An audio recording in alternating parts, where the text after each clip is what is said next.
I'd like to welcome everybody here and thank you for sharing your lunch hour with me. I want to make the most of your valuable time, so what I want to do is tell you what we'll do is first I'm going to provide an update on our university priorities, our planning, and our strategies, somewhat comparable to what I did with the Board of Trustees recently, and then I'll open it up to questions. We're live streaming on video today, so I want to welcome our colleagues in Portland and elsewhere around the state who are joining us. Is that a video stream? Hello, if that's the video, it might not be. So a year ago when I accepted this position, it's almost amazing. It's almost a year to the date. It was with determination. It was with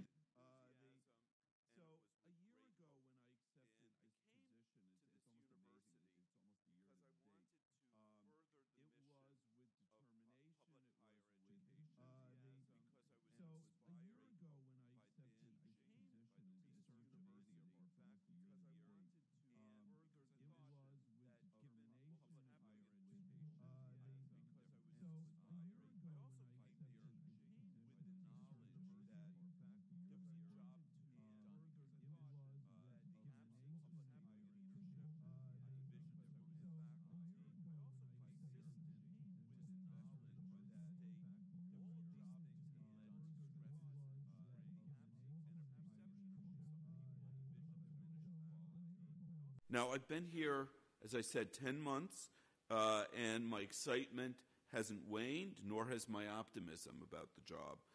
But I'm under no illusion that the last few months of setting priorities and realigning our resources has been easy. It hasn't been easy and shouldn't be easy.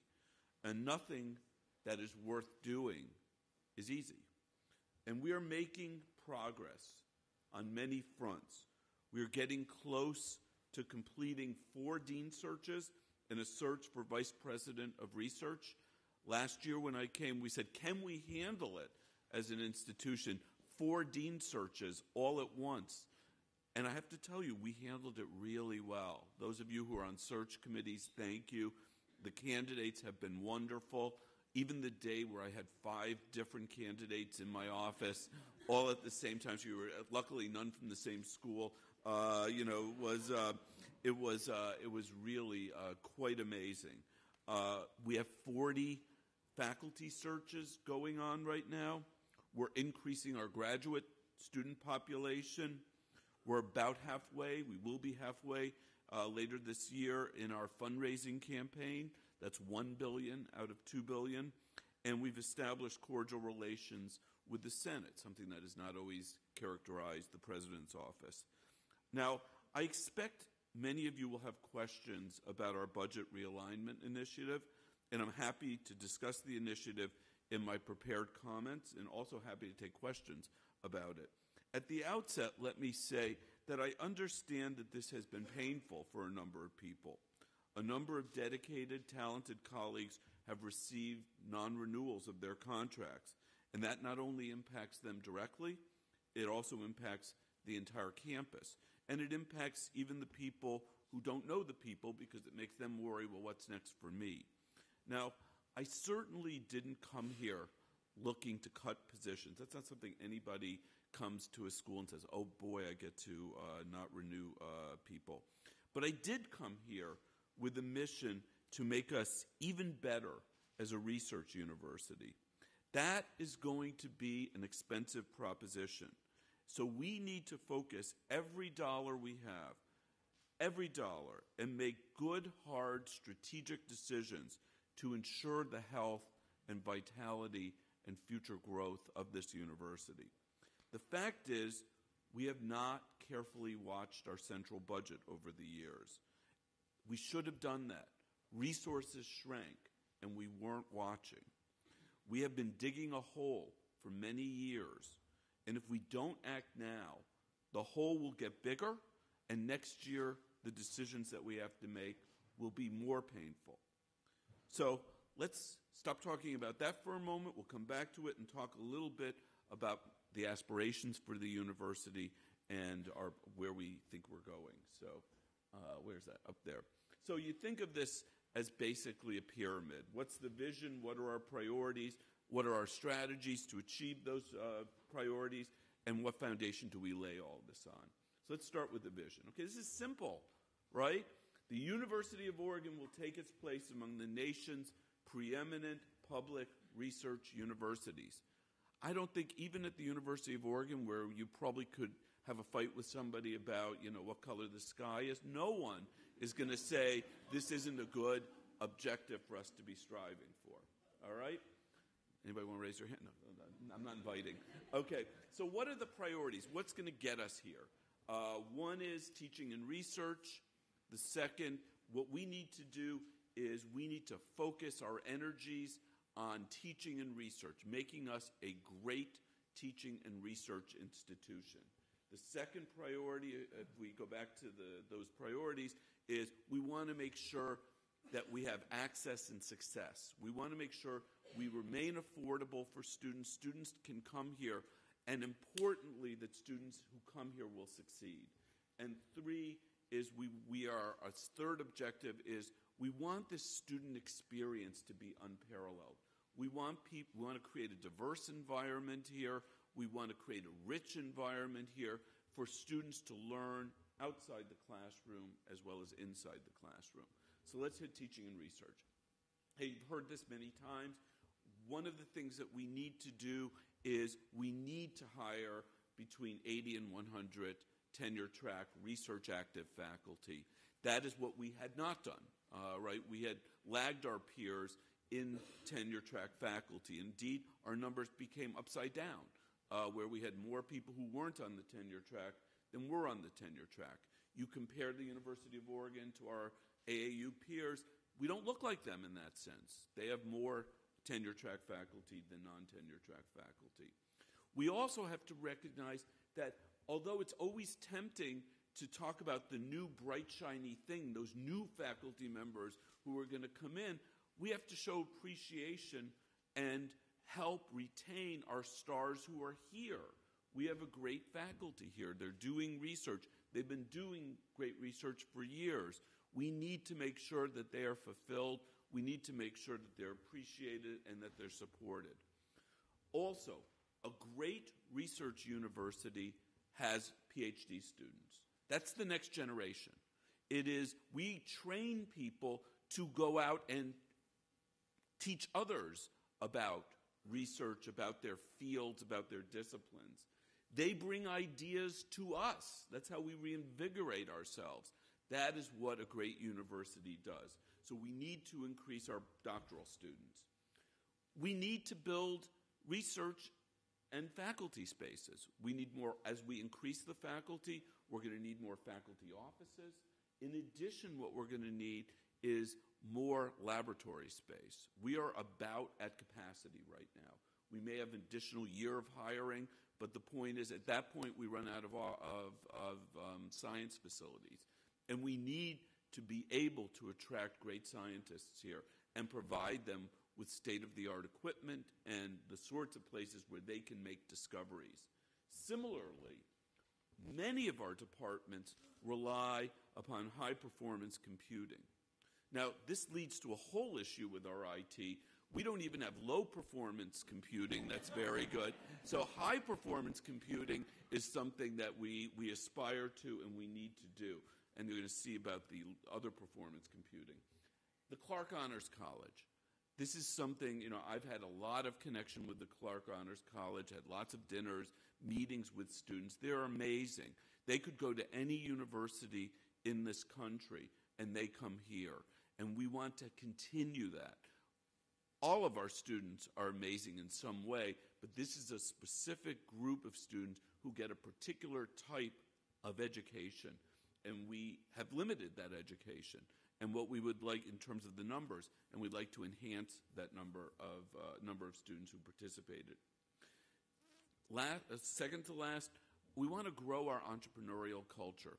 If you go to many universities around the country, they're bubbling with ideas of discoveries, of things that will go out and either enter the market or build the economy of the state. I think one of the reasons It's just one of the reasons, but one of the reasons why the state legislature doesn't fund us at the levels that other universities are funded. And indeed, we are not funded at the level that other state universities in Oregon are funded. And I think part of the reason for that is they don't see that we are a driver of the economy. And we are. But we don't make enough effort. We don't facilitate our discoveries getting out to the market. So what we need to do is build an entrepreneurial culture here. We may never ultimately be like Stanford or MIT, but we should develop a better entrepreneurial ecosystem here. And lastly, we need to build out our Portland presence. We have made significant investment in Portland. Portland holds the promise for many of the departments and schools here of additional revenue streams. People are in Portland. The economy is in Portland. Our alumni are in Portland. We have a building in Portland. We actually have beachheads for 4 of our schools in Portland. We need to enhance them. We need to grow them, both so we can grow our graduate student bodies there, but also so they can ultimately provide resources back to the mothership. So that's teaching and research. Second priority, or second set of strategies, is around access and success. One thing that's incredibly important is we need to be affordable. As all of you know by now, I'm a first-generation college student, and I believe in access. I believe that the only reason I'm standing here is because I got 2 scholarships to go to college. I didn't go to a public university. But most of our students in this country are not going to get those scholarships. There just isn't enough money available. They will get their chance to move up in the world through public universities like the University of Oregon. So we need, number one, to make sure they can get here. So that means scholarships, that means moderate increases in tuition, understanding I did not say no increases in tuition. Tuition will go up, our costs go up, but to the extent we can, we'd like to keep those tuition increases low, or at least reasonable. But the one thing that will save our students the most money isn't a low tuition increase. It's to get out of here in 4 years. It is to graduate in a timely fashion. Everybody in the country is starting to realize this. What used to be taken for granted, you'd go to college, you'd get out in 4 years. Of course, there'd be some non-traditional students. Now the traditional student at the University of Oregon is taking more than 4 years. So we need to get our students to graduate in a timely fashion. That will save them tens of thousands of dollars.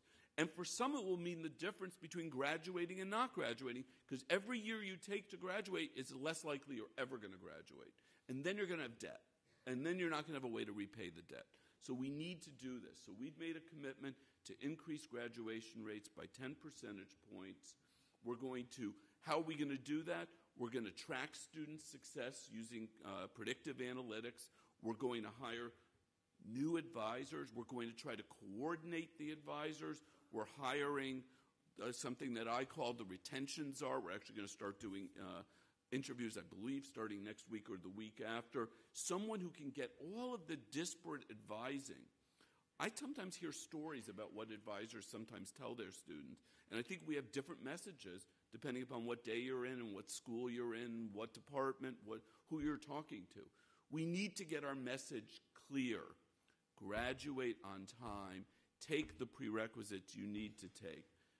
Don't just focus on courses that are going to lead to what you think is going to be money-making opportunities. You're here at a great university, get a great liberal arts education. You won't get that afterward. Here's your time to learn how to think. Here's your time to learn how to question. We are providing this year graduation assistance grants to students who are almost ready to graduate but run out of money, and we're going to improve the engagement. The more you're connected to a university, the more things you do, the more touches you have, the more likely you are to graduate. That's one of the reasons why we are implementing a policy that was decided before I came here of a freshman live-in requirement for the first year. I know that's somewhat controversial with some of our students, but it is one of the reasons for that is to engage the students, keep them here, get them connected. People are less likely to graduate if they're not connected in some way. Okay, so the next is, again, this topic, student experience. We want our students to learn as much out of the classroom as they learn inside the classroom. We have an obligation to be as diverse a university as possible. So that's the third objective on this list. Again, these aren't ranked ordered. But what we need to do is get better at diversity and get better at inclusion. We need to recruit more students of color to this university, and we need to support them. No student should come to me and say, I don't feel comfortable here at the University of Oregon. So as many of you know, we have our Black Student Task Force has given us a list of, I think it's 13 different demands. We're working on a number of them. We'll have more to say about that either at the end of this week or next week. Obviously, our first responsibility to the students and to their parents is to keep them safe, right? We need to keep our students safe. And one of the ways in which this school has become a bit infamous has been with regard to sexual violence. Turns out our rate of sexual violence is not out of ordinary among American universities. We've gotten more publicity about it, and we may have, I don't know what the expression is when you kick the ball badly, but we haven't maybe handled it as well as we should. But now what we've done is we've implemented a set of policies. We've hired a coordinator, a Title IX coordinator, and we are committed to have zero tolerance for sexual violence on campus. And at every student out there who feels that they have been violated or harassed has confidence in the processes that will go into investigating their claims. And one of the worst thing I saw from all of the climate surveys, both here and around the country, was people saying they didn't trust their universities to handle their claims. It's my goal that actually now, but certainly in the future, that number will shrink tremendously, as well as the incidence of sexual violence. We want to support our curricular, our co-curricular, and athletic activities. We want to increase undergraduate research opportunities. This is one of the areas of connection, right? We want our students. Why do we have research faculty teaching? One of the reasons that it's so important to have research faculty teaching is the insight and the excitement that they bring to the classroom. And we want to bring in the students to be part of that. Research isn't only for graduate students. Research is for undergraduates. I met recently an alumna of the school. Has been very generous to the school. And, we were talking about all sorts of things. Well, what could you make your gift to? What could you make your gift to? And everything we came up with was, yeah, okay. But you could tell nothing excited her. Nothing excited her. And then we said something about research. And she said, I worked 2 jobs in the labs. I did every day I was doing that. I love that idea. So why don't I give double the amount that I was going to give and fund something like that? So that's what you want to see. You want to see our students feel that way. You'd also like to see them give double the amounts when they graduate. We're going to renovate our residence halls. Some of them are leaking. Some of them are not in great condition. Some of them will remain not palaces, right? Bean's not going to get any bigger, but hopefully, it will at least be dry. And the toilets will work and all good stuff like that. But the idea is we do need to do some renovations, and obviously we're in the process of improving our learning spaces. So that's very important. All right, so we build this on a foundation. The foundation is in each of these categories: culture and leadership, budget and finance, and infrastructure. And this is the last thing I'm going to talk about before I open it up. All right, our leadership and our culture. We have a moment now. We have what I think is the best board structure of any public university in the country. We don't have this faraway board filled with political hacks like in most states. And I know you read about it all the time, the experiences. We have a board that all they care about is the University of Oregon. Most of them are graduates of the University of Oregon. Most of them, almost all of them, are giving money to the University of Oregon. So they care deeply about this place. They are working very hard. They're excited about being new and about working with us. So we have gone from what some would say is one of the worst structures now to one of the best structures in 2 years. And I have to say, obviously I'm biased, they picked me, but the point is, I think they're doing a terrific job so far. Maybe with that exception, but so far it's been going great. We have this opportunity, I mentioned it a moment ago. What university in 1 year gets to, really, we're turning over almost our entire senior leadership. And we're going to be doing that. We're going to get great deans into their positions and a vice president for research. We've already really changed a lot of my office, and we're going to be, instead of being the gang that can't shoot straight, we're going to be the gang that really can transform a university. We want to foster healthy shared governance. Obviously, there's a history of somewhat difficult relations. Every university has some tensions between the faculty senate and the university administration. Here, perhaps more than others, and we're already starting to make some progress on this, but this is very important, both that we understand our respective roles and understand that we need to be collegial and helpful with each other for the university to move ahead. We want to improve our employee relations. This last year, we had a good year at the bargaining table in terms of our ability to move forward in a constructive way. We have additional bargaining that's going to start in the not-too-distant future with our graduate students, actually has started. We want to not repeat what happened before, and so we're hoping both sides will be very cooperative with regard to that. We want to, instead of demonizing athletics and saying, athletics is getting all of the resources, instead of being envious of athletics, what we want to do is we actually want to model ourselves on athletics, that a wonderful investment of resources and careful, strong execution can lead to excellence.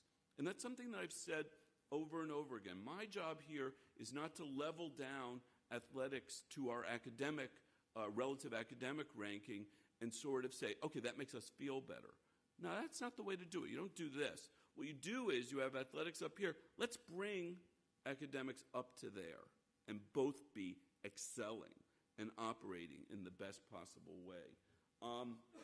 We want to communicate effectively. Hopefully you're seeing a high level of transparency. I'll answer any of your questions today if I'm able to answer any of your questions. I don't think I obfuscate. I try to be as clear. You're going to see even more communication. Some of you may see too much.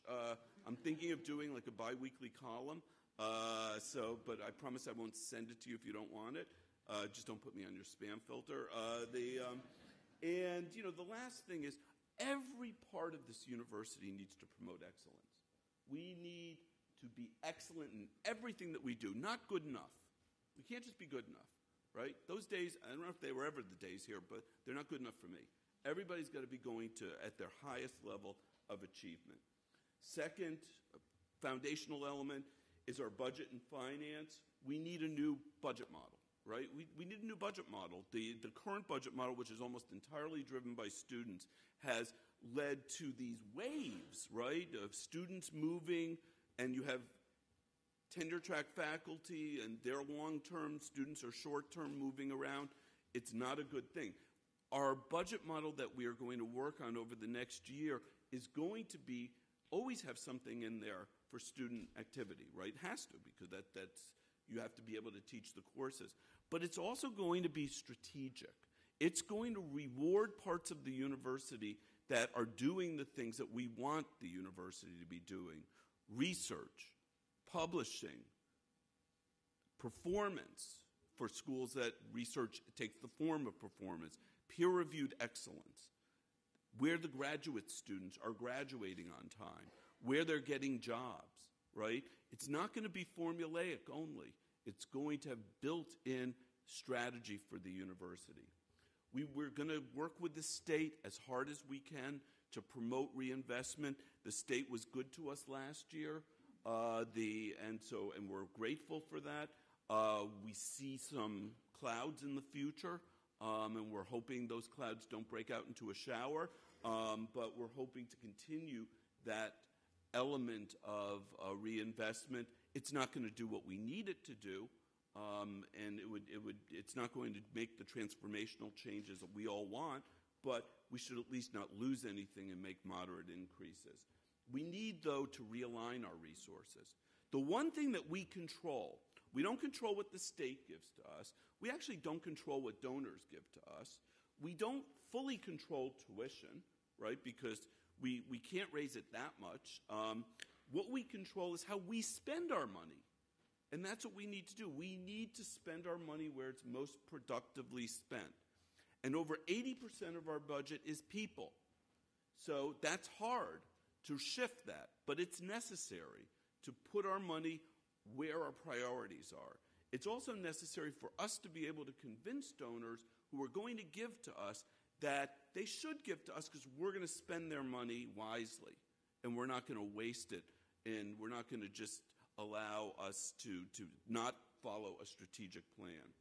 We're going to complete our $2 billion campaign. I skipped one. We're going to increase our efficiency in operations. Over the next 3 years, we've set a target of 3% of reduction of costs just by getting smarter in how we do business. And we're going to explore long-range financial planning, right? We need a model that will take us into the future and not just year to year how we handle these things. So the last element is infrastructure. We're going to explore campus growth strategies. Are we the right size? Do we have the right number of students? Do we have the right number of faculty? What are we going to do with regard to that? We're going to engage in physical planning. We need to address the entire campus. We need to be able to understand where we can build, where we can't build, what open spaces we want to preserve, all of that sort of thing. And then this is our IT. Our IT needs investment. We have not invested in our IT in a long time, and it's a big deal. It's big, big, big numbers. It's like astronomical numbers. But we can't go dark, right? We need to make those investments over time. So we've already made tremendous strides forward in planning. We just have to find the resources to do implementation. And this will not be next year. It won't be the following year. It's going to be always. We always need to be making these investments. Similarly, we have to always be stopping leaks from occurring. We need to be bringing our infrastructure up to where it should be. So deferred maintenance is an additional part of the foundation. We rest on this foundation of buildings and equipment, and we can't let it deteriorate. So that's the plan, the vision, the priorities, the strategies, and the foundation. And now I'm open to any questions anyone has. We have 2 microphones, so if people would like to come up to the microphones, probably limited to like if 5 people at each microphone probably is enough, so you're not standing forever. So you came up first. Yes, so I came with a different question in mind about where U of O stands and what their plan is as far as being a global university in our global marketplace. But I'm going to skip that question. Okay. Something that concerned me a little bit, though, is emulating the success that we've seen in the athletics department. I'm a classified employee, and out of 25 service industry workers over there, between the Casanova Center and their second area, you only have 5 of those 25 who are full-time hired employees. The other 20 are temporary or limited duration. Mm-hmm. And initially that started out about 2 years ago when they didn't know if the cycle was going to be year long or not. But so we've seen a structure of inflated wages at the top and very unstable foundation at the bottom. And so what would you do to address that and provide equitability, not just in that department, but what types of things are you saying you'd like to emulate as far as that excellence goes? Because to me, that doesn't seem very excellent. Okay, that's your view. and you're welcome to that view. I don't know if I share it. I mean, we should have people who are employed who do their jobs, and I don't know whether it should be permanent versus temporary. That's not something I don't even know. They've been temporary for 2 years. Right. Well, I don't know how they're structured there, and that may be the right way to handle it. So I'm not going to get into the management of how a particular department manages its employees. On the other hand, what I do care about is, I'm sorry, the second part of your question was? Equitability. Equitability. I mean, I think our workers, our classified workers, as well as our OAs, they make it possible for us to do the things. Part of the foundation that we're building on is the people that support us, the classified workers and our OAs. We need to treat them fairly. We need to treat them, I don't know what the word equitably means, but we need to obviously pay them what they should be paid. And we need to treat them well. So if they have issues in the workplace, we need to resolve their issues in the workplace. But in terms of overall changing of job structures, I mean, I don't think that that's something that I would comment on because I don't have any information. I'd just be riffing. What I do have information on is you asked me. The second part of your question was actually what makes athletics excellent. What makes athletics excellent is a few things. One, they manage their budget extraordinarily well. We have one of the least resourced Title I programs in the country. In addition, they show tremendous focus, tremendous planning, tremendous spirit.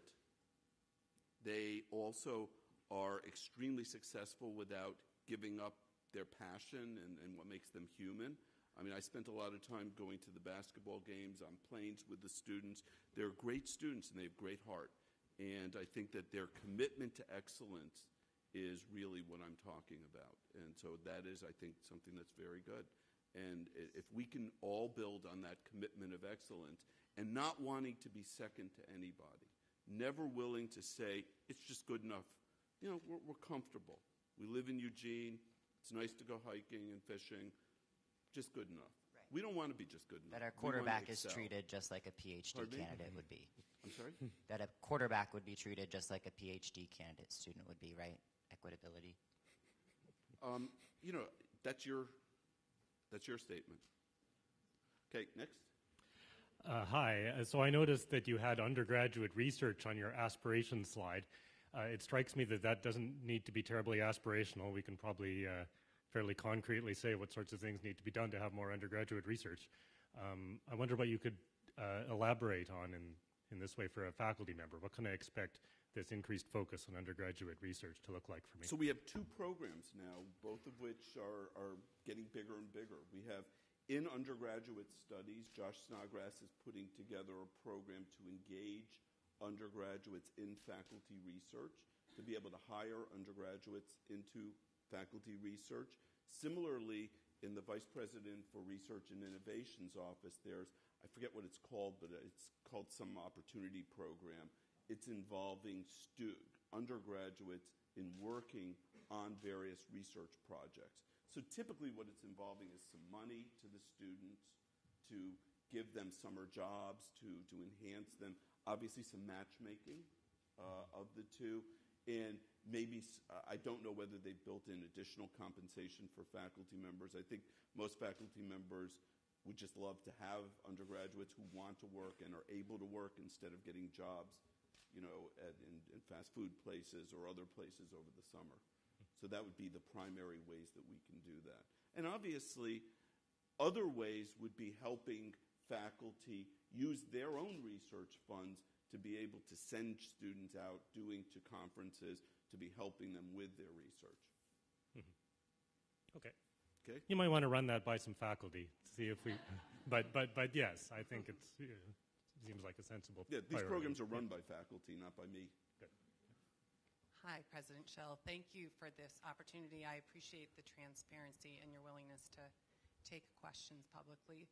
And I always hate when people use this opportunity to talk about themselves, but I'm going to do that because... Why not? It's your favorite topic, probably. It has bearing on my question. So I'm Miriam Gershow, and I'm a senior instructor and the associate director of the composition program.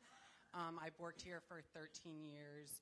My direct supervisor, the director of composition, is a lecturer and also a non-tenure-track faculty member. We direct a program with the help of 3 grad students per year that serves 6,000 undergraduates each year, and we run it really well. We've trained and mentored hundreds of GTFs. Our teachers, who tend to be non-tenure track instructors and GTFs, have won university-wide teaching awards. We've published an entire line of single-themed readers for each of our courses. We've hired ELL specialists not just to teach the burgeoning numbers of international students, but to teach our teachers how to teach them, and that's been really successful in previous years. So the director of composition and I both have terminal degrees. I'm published, and we're both NTT by choice. I know that's shocking to tenure-track folk, but we made conscious decision to be non-tenure-track faculty. And I, along with the many NTT I know, support your realigning vision for teaching. We don't think the university should be run on the backs of NTT. We don't think that's the contract of a public university. However, this system is decades in the making. So my question for you is, as you seek to hire 80 to 100 new TT faculty, what is your plan for assessing and understanding the value NTT bring to this university? Sure. And then my department head told me not to ask this question because he counseled me that your job is not granular. Your job is to present a vision. So if your job is to offer the vision, where are we, the excellent NTT faculty, in that vision? Okay. So, and I'm going to add a third thing, which is, I thought you were going in a different place, but I want to also say what my role as president is with regard to that. So let me start with that, and then I'll back up. Okay. So one of the things that I think, if we're a healthy university, the decisions aren't all made by the president or even the provost on academic matters. They are made in the units by the deans. And the best way for us to be a thriving educational institution that makes good decisions is to vest authority in those deans to make those sort of decisions. So the question of, for example, should the composition program have more people, or should we hire more tenure-track faculty in economics, right? That should not be me. So I can't get down to that granular level, just like I don't want to get into the granular level of, does athletics hire too many temporary employees? You don't want me doing that. Number one, you want me trying to raise money for the institution. You want me negotiating with the state. You want me coming up with the general vision for the school and new programs and initiatives. And believe me, you don't want me getting into your business at that low level, because I'm never going to know enough to be effective. So what we need to do procedurally is to empower our deans to be making those decisions and not to have everyone think they're coming out of Johnson Hall. The deans will get their budgets, and they'll make decisions within their budgets. And that's what's happened in this realignment. We did not say to the deans, when we said, here's your budget, we didn't say, and you must take X off of here, Y off of here. What we said is, as you go about realigning your resources, you must adhere to our overall objectives, which are the objectives that we started at the beginning. And you cannot reduce graduate students, because that is key to what we're trying to do. You may not reduce your hiring of tenure-track faculty, because that is the key to what we're trying to do. And then they came up with their ideas. They went through that with their department chairs, came up with their ideas in consultation with their faculty, then with their deans, associate deans, and then the provost. So that's the procedure. Now, where does it go to more your question than what I wanted to say? And that is, where do NTTF fit in? And this is a really interesting question, because all universities right now are dealing with this, particularly publics, right? You're seeing that we got there much faster and in an unplanned way. We did it because we didn't have any money, right? All of a sudden, we started getting 20, 30% cuts. And so in order to fill the classrooms with instructors in front of the students, we went the NTTF route in a way that really didn't think it through. So I believe that obviously non-tenured faculty have an important role in this university. We couldn't teach our students without you. In some instances, you do. I don't know whether I want to say this because I think that tenured faculty should be able to teach equally well or better than anyone. On the other hand, there may be cases where you all teach better than tenured faculty, and you may get better. You may be more diverse. There might be all sorts of reasons. That's got to be worked out at the unit level. So we're never going to move to a situation where we don't either value you or where we don't utilize untenured faculty. At the same time, and this goes to why you hire a president and why you have a board, the priority right now, as you said, is not increasing your numbers. The priority right now is increasing research. That's where we've fallen down.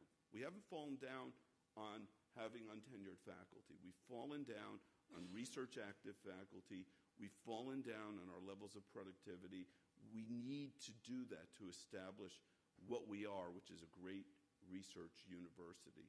But this is one of those things, no one's got the right answer. We actually, again, and this isn't meant to say, be thankful you're here, but we actually have established what NTTFs all over the country would love, which is more job security than they have anywhere else, right? Almost all of the, I won't say all of them, but the vast majority of the NTTF who were not renewed in the realignment were people who were not career, right? Correct. And so there's a lot of processes, both through the CBA and through other mechanisms that have developed much more job security here, which is what people are striving for all over the country, both in public universities and in private universities. I'm not saying it's nirvana. I'm not saying we can't get better at it, but it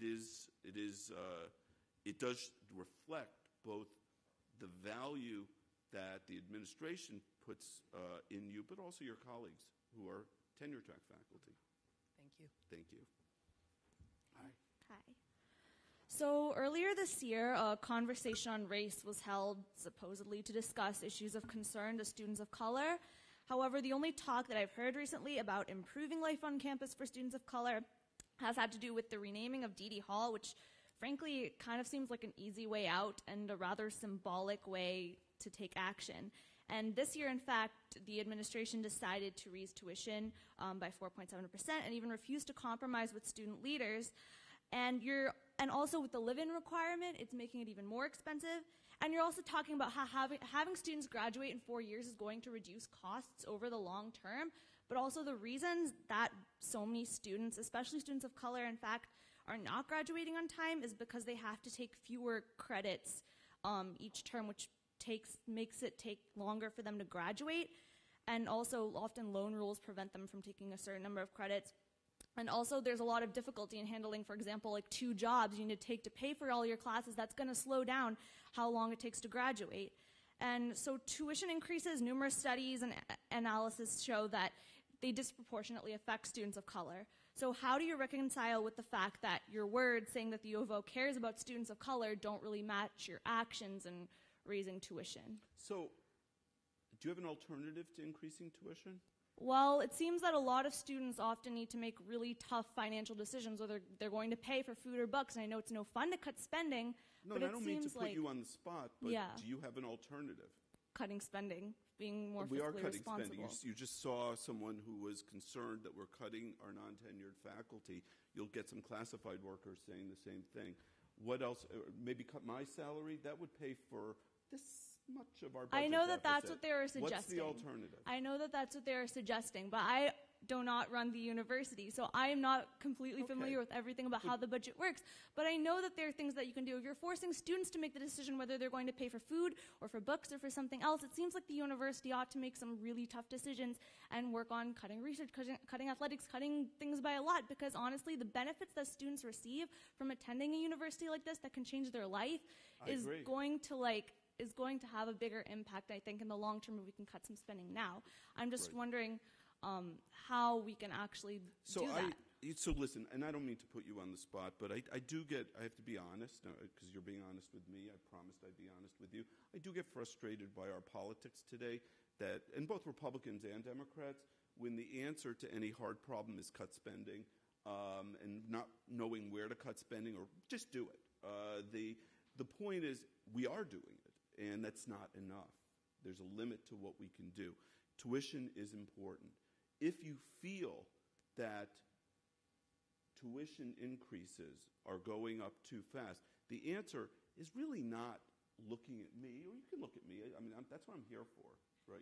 Throw things, whatever you want to do, or just argue with me the way you are, and you're very articulate in your argument, so I respect that.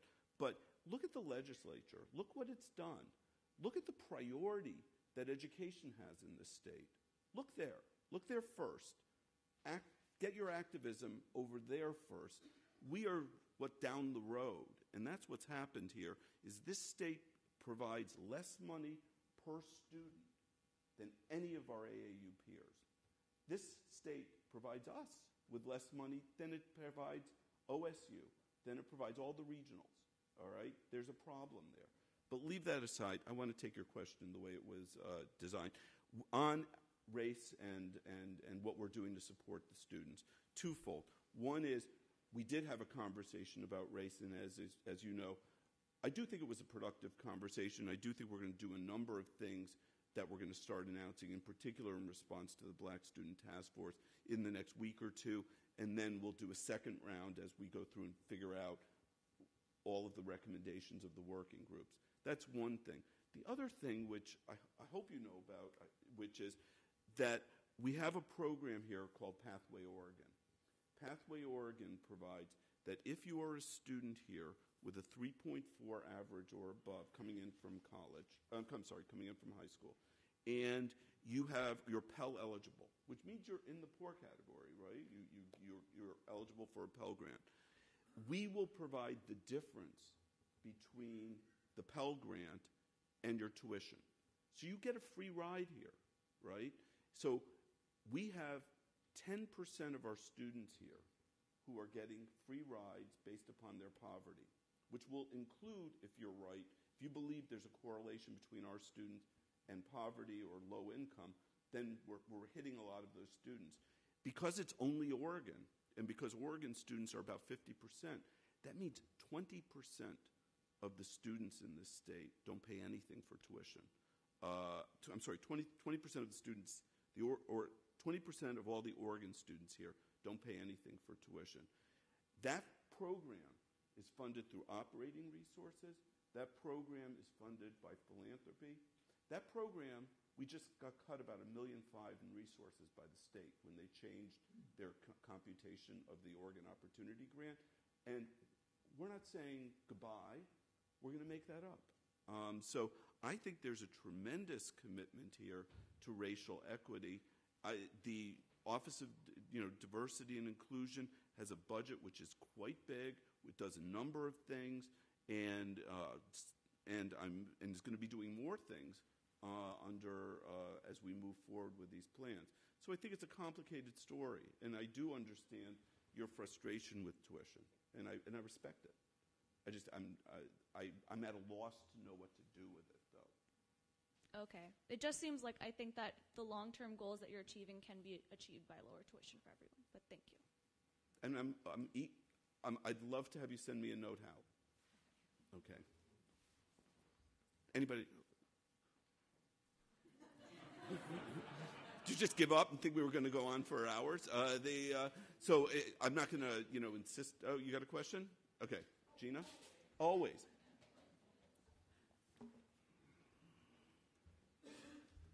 Thank you for your presentation. Thank you. I think that the good news is that probably everyone in the room agrees with the lofty goals and aspirations and the things that you articulated as what's valuable at the university and what's valuable in our work lives.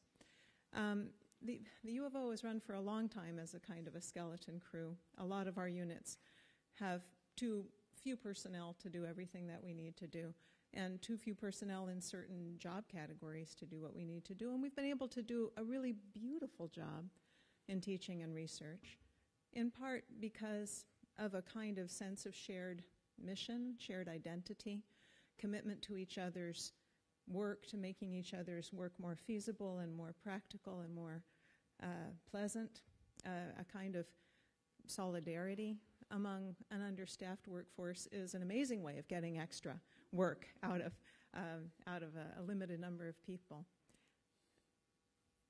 Realignment will happen, but a lot of us were struck, and really struck in the heart, by how fast it apparently had to happen this year.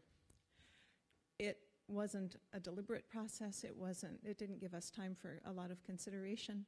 In some cases, the people who lost their jobs simply because they happened to be up for renewal this year, and that's an aleatory factor.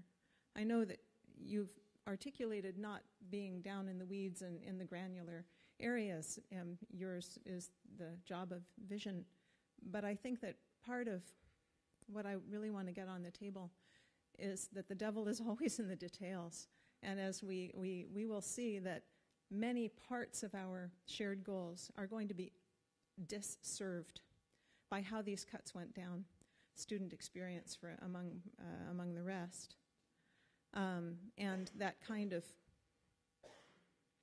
sense of being part of a team and part of a dedicated team to a very under-resourced institution has been hurt.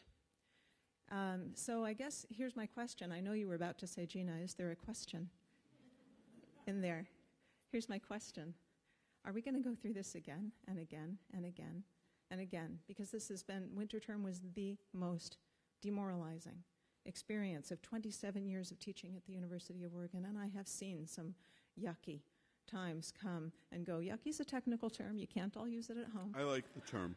Only lit crit people get to use yucky. Uh-oh, does that mean I'm a lit crit person? You are now. Okay. You belong to us all, apparently. So seriously,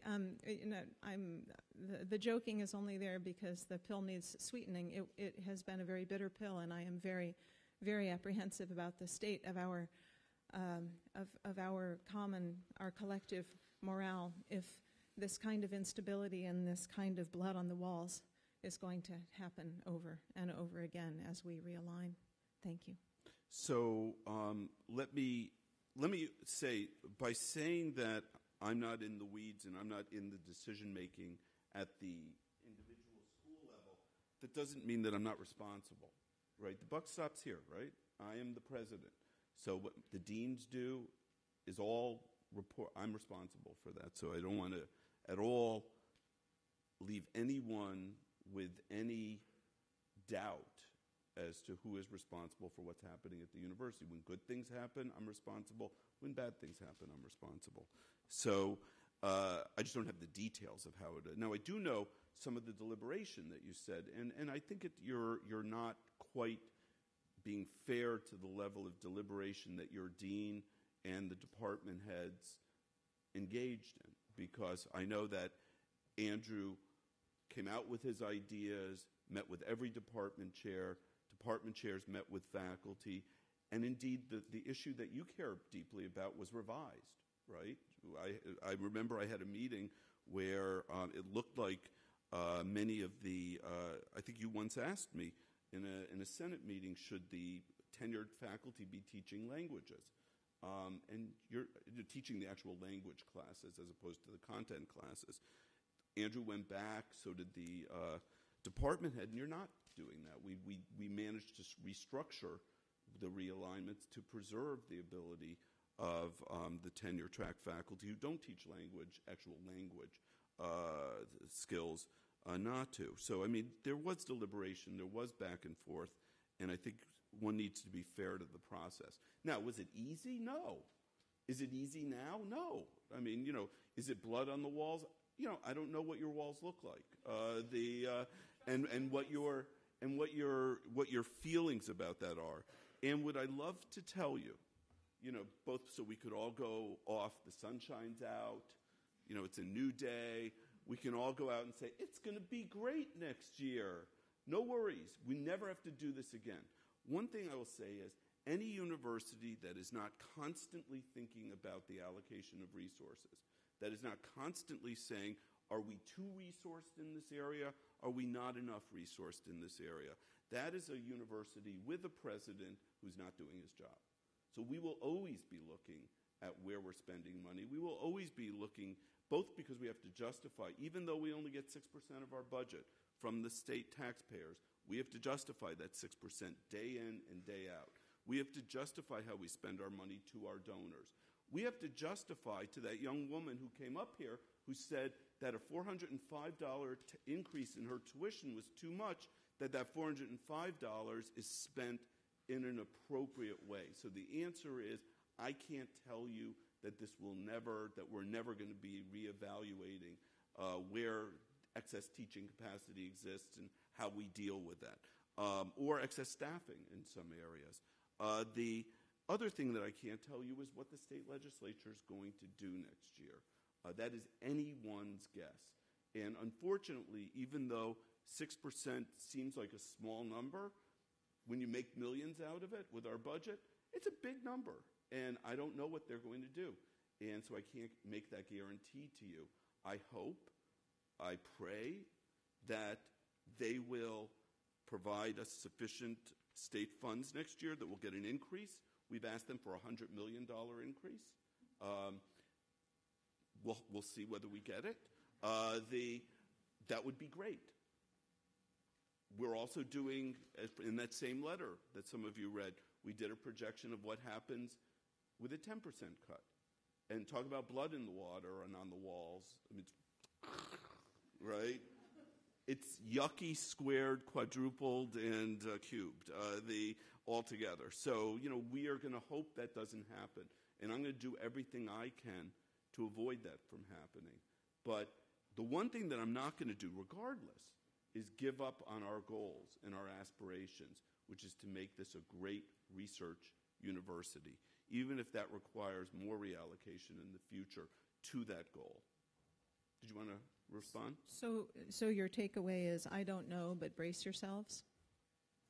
And no, I'm not being sarcastic, Mike. That's your. I'm asking. Is no, that? I'm not saying brace yourselves. Let me put it this way.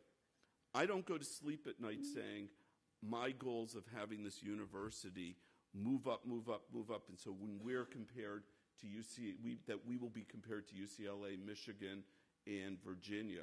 I don't go to sleep at night saying that's not going to happen. I don't go to sleep at night regretting my decision to accept this offer because we have a state legislature with a budget deficit in a year of economic recovery, okay? I don't say those sort of things. I'm not bracing myself. So I'm not telling you to brace yourself. I'm saying to you, do whatever you can to influence government, and also think about what are the ways that we can act more efficiently so we can push more of our resources into excellence. And I'm not going to ever tire of doing that. And I appreciate you're a great member of the Senate who really works hard to make this university great. We may not agree about everything, but I don't doubt your commitment. Thank you for that vote of confidence there. I appreciate it. Seriously, the last that thing is serious. I'm not joking. Me too. I just sound sarcastic because I'm Greek. So I sound whiny because you know why. Because you're an attorney. No, a literary critic. Oh! A literary critic who's an attorney. Okay. My last question, boy, you're an easy room to work, is I think everyone in the room will have heaved a sigh of relief about changes to the budget model. And there's a lot of attention to reallocation to areas that are